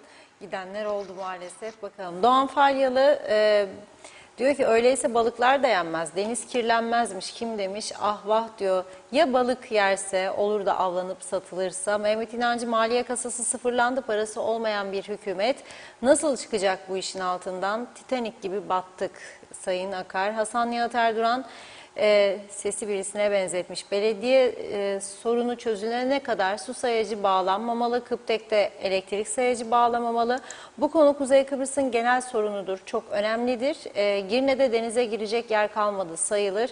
Her tesis kapasitesinin 2 katı arıtma yapmalıdır. Çevresine de faydası olsun bari. Sadece teşvik, muafiyet almakla olmuyor. Ömer Bozkara vezirler, bu ülkenin insanına her şey müstahaktır demiş. Seçen kendileridir. Arkalarında koşup yağcılık yapanlar da yine halktır. İşlemeyen, yolsuzluk yapan, hırsızlık yapanlara yine oy verip yine seçerler diyor. Eleştirmiş. Çok sinirli. Evet. Belgin Rıfat, Güney Kıbrıs bize, yani Kuzey Kıbrıs'a gelen turisti çaldı. Daha doğrusu bizim pasif ve ulaşım zorluklarımız Güney'i tercih sebebi yaptı. İsrail'in ilk tercihi oldu. Arap ülkelerinin zengin ya da yeni zengin olanların ilk tercihi. Üstelik tatil değil, yatırım ve yerleşim yeri. İngiltere'nin orta yaşlı kesimine her türlü garantiyi, sağlık ve bakım servisini de veriyorlar. Özellikle Bah bölgesinde yaşlı ve fiziksel engeli olan kişilere yönelik özel tatil köyleri var. Sağlık sigortalarını kullanabilecekleri özel hastaneler var. Bu yüzden yıllar önce Kuzey Kıbrıs'a senede 2 kez gelen orta yaşlı tatil grubunu şu anda BAF'ta görebilirsiniz. Uçak alanları da var, özel araçlar var, golf alanları makul fiyata, tavernalar, İngiltere tarzı publar, kafe shoplar, en önemlisi yürüyüş parkurları. Deniz kenarında parklar, temizlik, yani her haliyle gel bana yine gel diyor BAF özellikle. Can Onur, Reşat Bey iyi yayınlar. Bu taraf denize döker, Rum nereye döker Reşat Bey, merak ettim diye sormuş. Orada duralım bir o zaman. Duralım. Bu taraf oraya döker, Rum nereye döker? Diyelim ki Rum da denize döker. Yani doğru mudur bu? Yani onu mu söylememi bekliyor? Hayır. Rum kanalizasyonda arıtıyor. Kanalizasyonda arıtıyor Rum tarafı. Biz denize döküyoruz. Kanalizasyon kapasitesi yetersizdir diyerek denize döküyoruz. O arıtıyor. Bir tane yer göstersinler bana denize boşaltılan güneyde. Ne gördüm ne duydum bugüne kadar. 40 senedir hiç ara vermeden Rum basını her gün okuyan bir insanım. Hiç böyle bir haberle karşılaşmadım. Hiç yoktur böyle bir şey. Mecburdular zaten. Arıtma tesisleri var. Kapasiteleri çok geniş. Arıtıyorlar. Su sıkıntısıyla yaşamadılar. En kötü dönemde barajları boş olduğunda denizden suyu arıttılar. 2 misli fiyata mal ettikleri halde halka normal fiyattan verdiler. Devlet karşıladı farkını. Bizim, tekrar ediyorum, ana sorunumuz gelirler artınca bunu hemen istihdama, pay çıkarma, seçimde oy toplama meselesini yönlendiriyoruz. 1, 2 lüks harcamaya, saray yapalım, daha çok araç alalım, bilmem ne yapalım, daha çok uluslararası adı altında etkinlikler, mekkinlikler, getir 300 kişiyi, yedir içir kaldır yatır para harca burada. Ve neyse, sanat işlerine girmeyeceğim bugün. Çünkü bazı arkadaşlar yanlış değerlendiriyor. Bizim ekmeğimize mi? Değilim ama o harcama kalemleri inanılmaz boyutlarda belediyelerin. Evinizde oturduğunuz zaman gece soruyorum. 3 tane yatak odası var. Salon var, mutfak var, banyo var, tuvalet var. Tümünün lambalarını açık bırakır mısınız saatlerce? Tümünün lambaları bütün gün boyunca açık mı? Yapabilir misiniz bunu? Yapamazsınız. Çünkü yanarsınız. Fatura geldiği zaman aman Allah'ım dersiniz. Niye devlet kurumlarında bütün gün her yerde lambalar, klimalar yanıyor? Niye bu devlet kurumları en son model 2 yaşında arabalar kullanıyor? Ve veriyor altına 170-180 kilometre Lefkoşa Girne yolunda sürüyor. Da tesadüfen yakalıyorum da söylüyorum, burada da hiçbir tedbir alınmıyor. Niye? Çünkü siyasetle iç içe girmiş durumdadır yaşam. Beraber köydeydik, akşam kebap yedik. Gol gola. Şimdi bana bugün bakanlık mı taslayacaksın diyor yani müdürlük. Alırım mı seni görevden diyor odacı veya şoför. Alır mı alır da. Alır mı alır da. Böyle konuşmalara tanık olmaya başladık. Böyle konuşmalara da tanık olmaya başladık. Onun için yürümez. Gemi karadadır şu anda, yürümez. Devam edelim. Hasan Nihat Erduran ya ambargolar kalkar demiş ya Birleşmiş Milletler gider demezse 50 vekil müstahakız. Denklem basit. Turgay Gezen bu ülkeye turist niye gelsin Reşat Bey? Turistin bir ülkeye gidebilmesi için o ülkede tarihi ve doğal güzelliklerin olması, bu da yetmez, bakımlı temiz olması gerekir. Allah aşkına söyleyin bana, bu ülkede fotoğraf çekip paylaşacağın kaç tane güzel yer var? Benim gördüğüm yok denecek kadar az. Bu ülkeye gelenler zaten ağırlıklı olarak kasinolara, bir yerlere gidiyorlar. Memleket zaten cennet, kirli işlerin döndüğü bir yer haline de geldi. Turizm Bakanı her fırsatta elini taşın altına koyduğunu söylüyor. Ama ben derim ki artık ellerini koyduğu taşın altından çeksin de çevreye biraz çeki düzen versin. Gürkan Giritli iyi yayınlar dedi. Sonra da diyor ki lanet olsun içimdeki insan sevgisine. Nilgün Şah iyi akşamlar demiş. Oktay Değirmencioğlu bir belediyeye alınması gereken çalışanların 3 katını alırsanız olacağı bu. Eminim belediye başkanına politikacılardan işçi alınması konusunda yapılan baskılar sonucu bu duruma gelindi. Doğan Falyalı acaba Monsa Belediyesi'nin gelirleri yok mu yoksa geliri personel giderlerine mi gider? Aşırı personel istihdamı mı yapıldı? Ah para kimdesin demiş. Tuncer Bey, Reşat Bey 50 yıl geçti, hiçbir şey değişmedi. Her şey daha da kötüye gitti. 100 yıl daha geçse bu zihniyetle zaten ömrümüz yetmez. İnşallah maşallah devam. Hasan Nihat Erduran, kamu alacaklarının tahsili yasasıyla kimsenin gözünün yaşına bakılmamalı. Hacizle tahsile gidilmeli. Hiç acımadan. Hasan Çevik iyi yayınlar. Bu ülkeyi senelerdir yönettiğini zannedenler bugüne kadar cebini, koltuğunu ve yakın çevrelerini zengin etmekten başka bir işe yaramadılar. Bugünden sonra da bir icraat yapacaklarını zannetmiyorum demiş. Havva Uçener Gencer, ödenmeyen su faturasını kesseydiniz. Makas elinde her 2 hafta bir işçi alıp doldurduğunuz ortalığı, ödeyemeyecekseniz almayacaktınız. Alıp da iş yapmayacaksanız niye alıyorsunuz? Taşeron firmalara ne iş verir? Boşuna para. Güzelim Mausa surları dökülür, otlar büyür, kokarlar, içine girip temizlesinler. Erdinç Akün, aflardan yararlanıp borçlarını ödemeyen binlerce insan var Reşat Bey. Hepsi bu ucube sistemde ödeyeceğini taahhüt edip ödemiyor ve bir sonraki affı bekliyor. Yönetim sıfır bu ülkede demiş.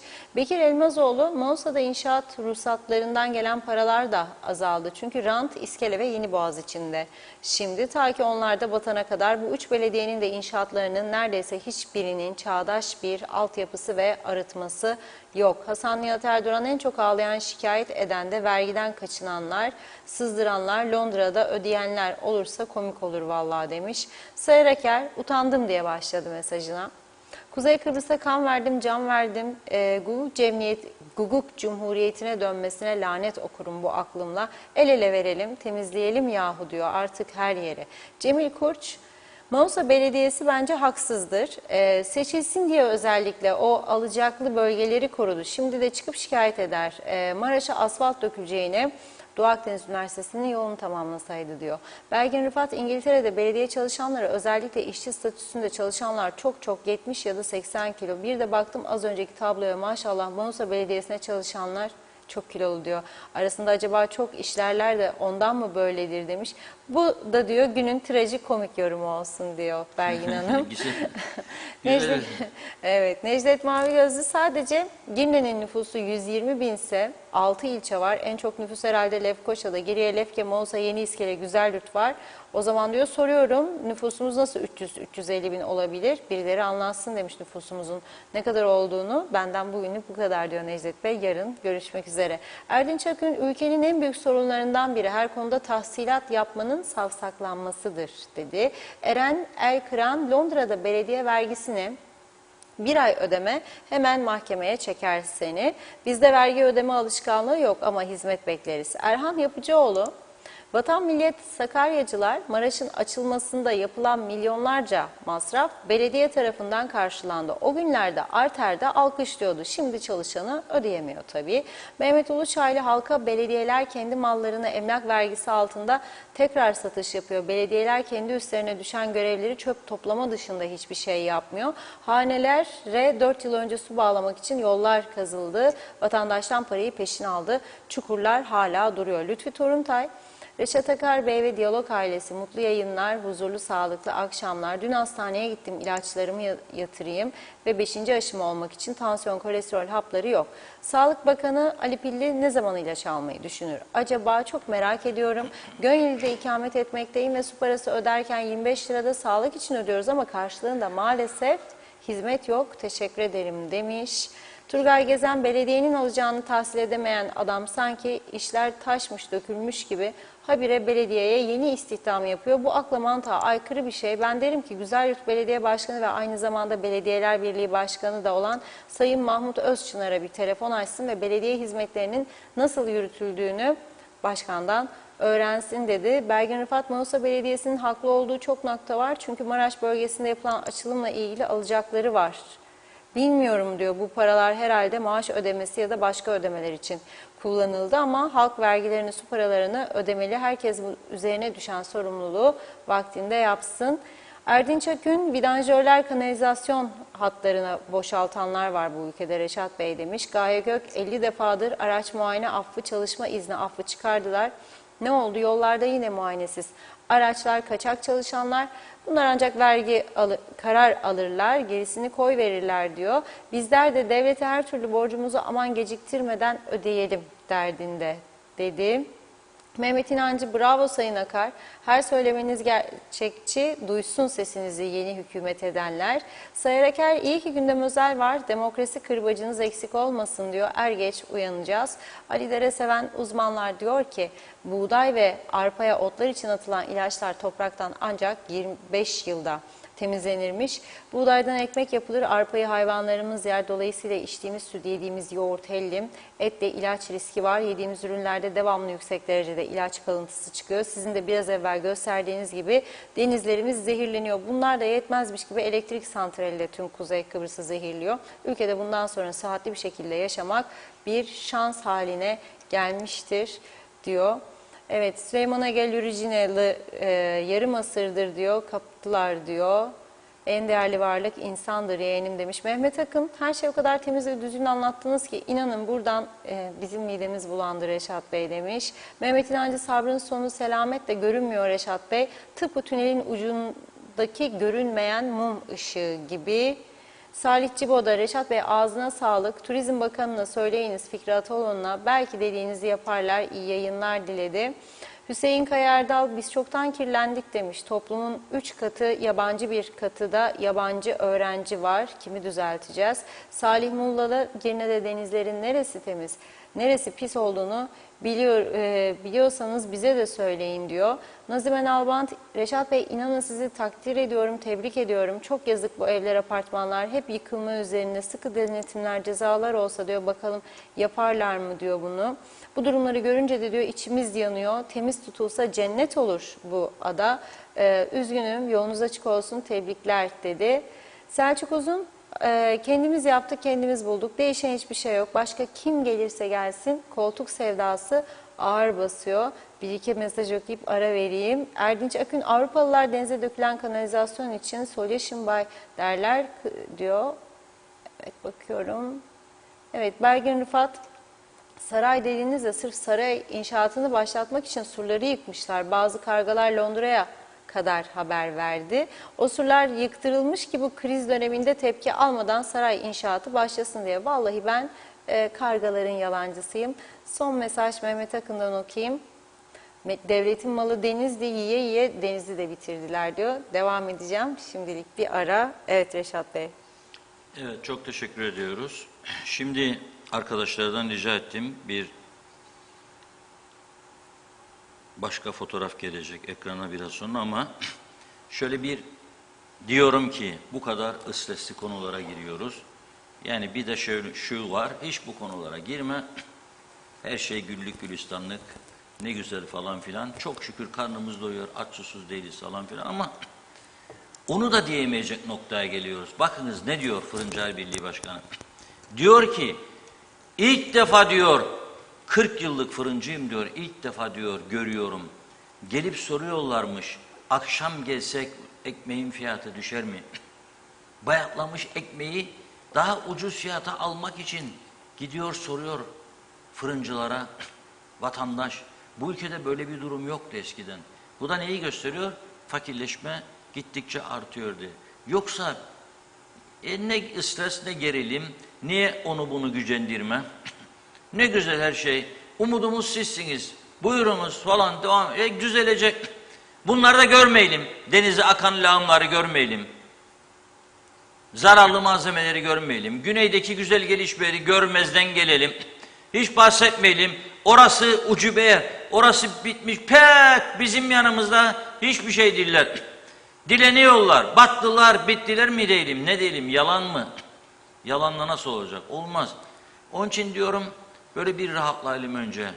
Hatta eli ayağı sağlam olan, müziği seven, oynamayı seven vallahi billahi kalksın oynasın. Ben de oynayacağım ama beni göstermeyecekler. İzleyelim.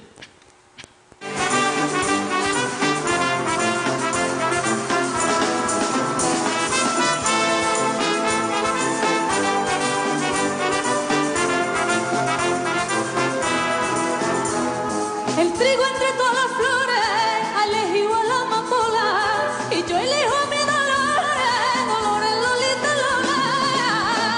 Y yo elijo mi dolor de quedar en la pluma perfumada, dolor, dolores, Lolita, Lola.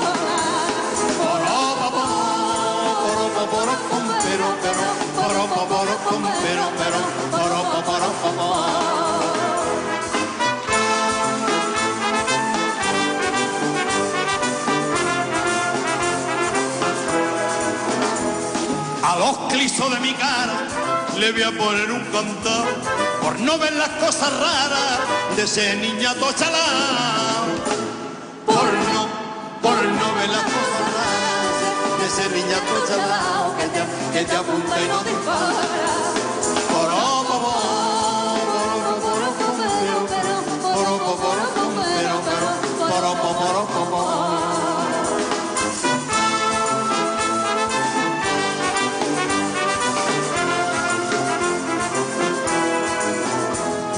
El cateto de tu hermano, que no me venga con leche, que payo yo soy gitano y tengo sangre de reyes. Que payo yo soy gitano, que llevo sangre de reyes en la palma de la mano.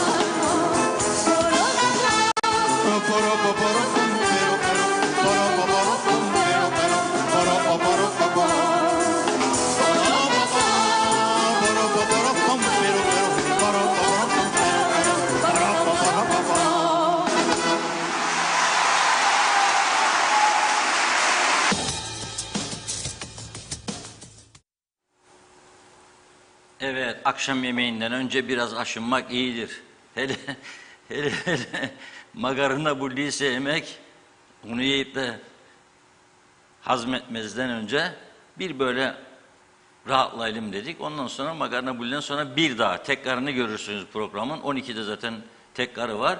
Bir daha oynayınca bütün vücuttaki fazlalıklar gider, uçar gider. Kolesterol, molesterol kalmaz. Şimdi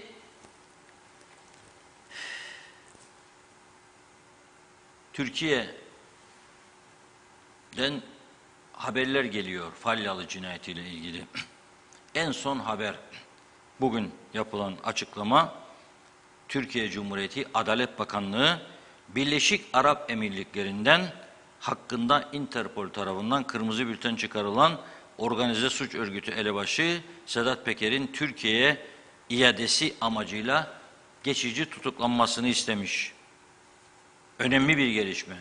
Falyalı cinayetiyle Sedat Peker'in bağlantısını kuruyorlar. Çünkü cinayeti işleyip giden çete liderinin İstanbul'a varışında havaalanından sonra bir yerde Bakırköy'de kahvaltı yaptığı, kahvaltı sırasında yanındakinin Sedat Peker'le birkaç konuşma yaptığını iddia etmişti dünkü haberlerde Türkiye medyası. Bugün de hemen arkasından bu gelişme oldu. Anadolu 16. Ağır Ceza Mahkemesi'nin yakalama kararları kapsamında Peker'in 194 ülkede uluslararası seviyede aranması için Interpol tarafından 1 Şubat'ta kırmızı bülten çıkarıldı diyor. Bunun üzerine Adalet Bakanlığı Birleşik Arap Emirlikleri'nde bulunan Peker'in iadesi için harekete geçti. Birleşik Arap Emirlikleri'ne gönderilen yazıda Peker hakkında İstanbul, Anadolu ve Bursa Cumhuriyet Başsavcılıklarında hazırlanan iade talepleri hatırlatılmış. Falyalı meselesinde ile bağlantılı olan bir yeni gelişme. Şimdi bir fotoğraf geliyor. Bu fotoğraf Dikella İngiliz üst bölgesi. Oradaki elektrik santralı. Arkadaşlarımız ekrana getirdiler bile. Teşekkür ediyoruz. Şimdi bu santral bizimki gibi, Teknecik gibi fuel oil ile üretim yapıyor. 74 öncesinde Kıbrıs'ın elektrik ihtiyacını karşılayan bir santral. Hatta çok iyi hatırlıyorum, benim kitabımda yalan dolan düzmece yoktur. Barış Harekatı'ndan sonra 80'li yıllar, 83'te özellikle KKTC ilan edileceğinde en büyük korku ya Rum bize elektriği keser saydı. Çünkü biz 74'ten 83'e kadar savaş yapıp 200 bin insanı gönderip mallarına mülklerine el koyduğumuz halde onlar bize elektrik vermeye devam ettiler. Para da alamadılar. Borçhanemizde yazılı duruyor. Bir gün eğer bir çözüm olacaksa biz diyecek 63-74 siz bunu yaptınız. Zarar bu. Onlar diyecek 74'ten sonra siz bunu yaptınız. Koyacak. Bir de koyacaklar bu elektrik faturalarını karşımıza. Bizim bazı kendinden geçmiş kahramanlarımız ne diyordu biliyor musunuz? Sıkarsa kessin, gider alırız Dikella giderler ne kayda diyorlardı. Ya bu kadar basit mi bu işte? Ne oldu? O santral devam ederken görevine bizim Tatlısu dediğimiz, onların Mari dediği deniz kenarında Rum Elektrik Kurumu AİK müthiş bir tesis kurdu. Ve oradan üretim yapmaya başladı. Gittikçe artırdı kapasitesini. Şimdi orada korkunç bir yeni tesis yapılıyor aynı yerde. Doğal gazdan üretim amaçlı. Yavaş yavaş geçecek yer. Daha önce söylediğim 6 tane de her biri 5 megawatttan üretim yapan güneş enerjisi izni verdiler özel sektöre. Şimdi ihtiyacı karşılayacak duruma geldikleri halde daha doğrusu. Bir taraftan da İsrail, Güney Kıbrıs, Yunanistan arasında İsmet projesini hazırladılar. Euro Asya pardon. Ve bu Euro Asya çerçevesinde ne yapacaklar?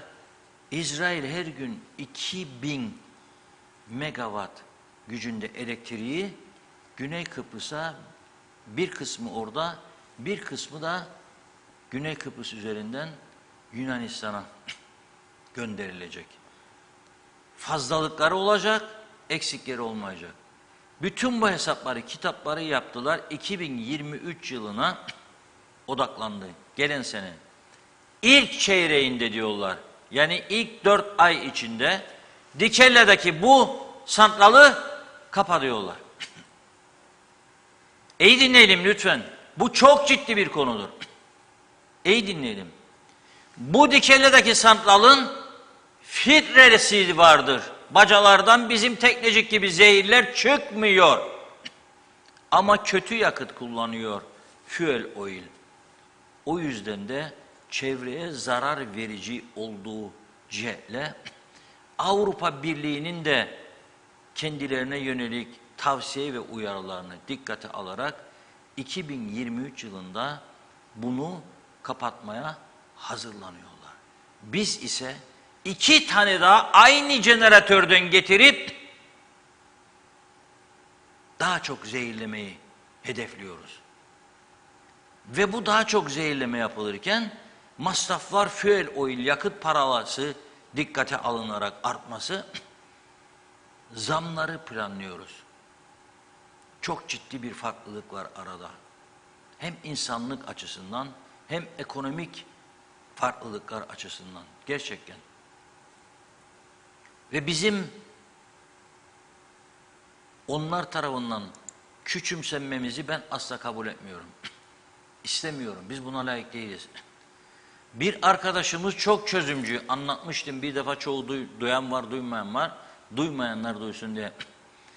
2003 kapılar açıldıktan sonra Rumlarla dostluk, musluk, arkadaşlık falan filan, bu tarafta ağırladıkları bir Rumla demiş ki siz de bizim eve gelin. Paralimli, güzel bir yer. Denizden hazır. Hep zengin Rumların villaları falan gitmişler. Yeme içme bitti. Bizim giden arkadaşların hanımları demiş masayı kaldırmaya yardım ederim, tabaklar falan mutfağa götürürken evin sahibi hanım demiş durun demiş. Siz anlamazsınız bundan. Niye? Bizde demiş elle yıkamaz, makine yıkar bunlar demiş. Bulaşık makinesi var, bizde yok diye. Tamam mı? Ve şimdi daha bugün 2022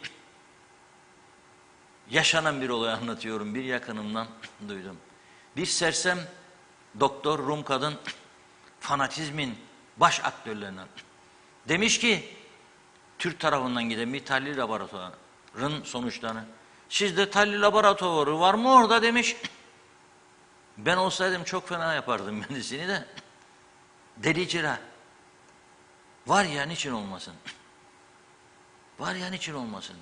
En son teknolojiyi kullanan tahlil laboratuvarlarımız vardı. Çok iyi ülkelerde iyi eğitim almış insanlarımız vardı. Ha eksiklerimiz vardır. Bazı tahlilleri yapamayız. İlla Türkiye'ye gidecek. Ya da güneye gidip gelecek.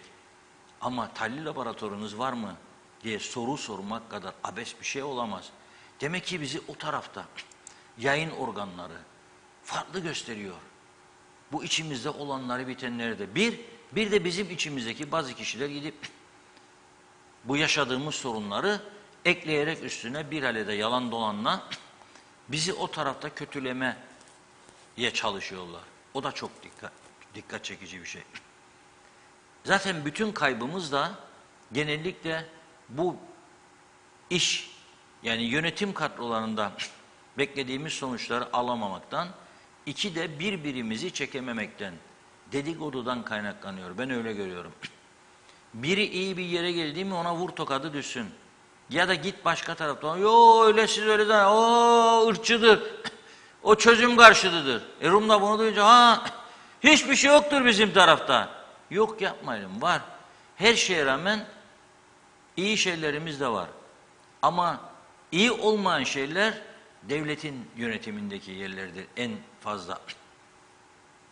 İşte turizmde yaşananlar, yönettiğimiz yerler, belediyeler falan filan, bunları görüyoruz. Altyapı yatırımlarımız çok eksik ve eskimiş, çürümüş, çatlamış. Bu çerçevede işleri düzeltmek de herhalde kolay olmayacak diye düşünüyorum. Şanssızlığa bakın, korona bitti bitiyor derken şimdi Rusya Ukrayna çıktı. Ana tüketim maddemiz ekmeğin fiyatının ne olacağı herkesi endişelendirmeye başladı. Petrol ne olacak? Dün tavan yapmıştı, bugün ilgilenemedim. Dövizde hafif yükselişler başladı. Onun için daha da zor bir döneme girdik gibi görülüyor. Bakalım, dua edelim savaş olmasın. Rusya, Ukrayna topraklarında kan akıtmasın. İnsanlar sıkıntı yaşamasın ve onların yaşayacağı sıkıntılar bizlere yansımasın. Bugünlük bu kadar. Ağzınıza sağlık. Çok teşekkür ederek bugünü bu şekilde noktalıyoruz. Yeniden görüşünceye dek hoşça kalın diyorum.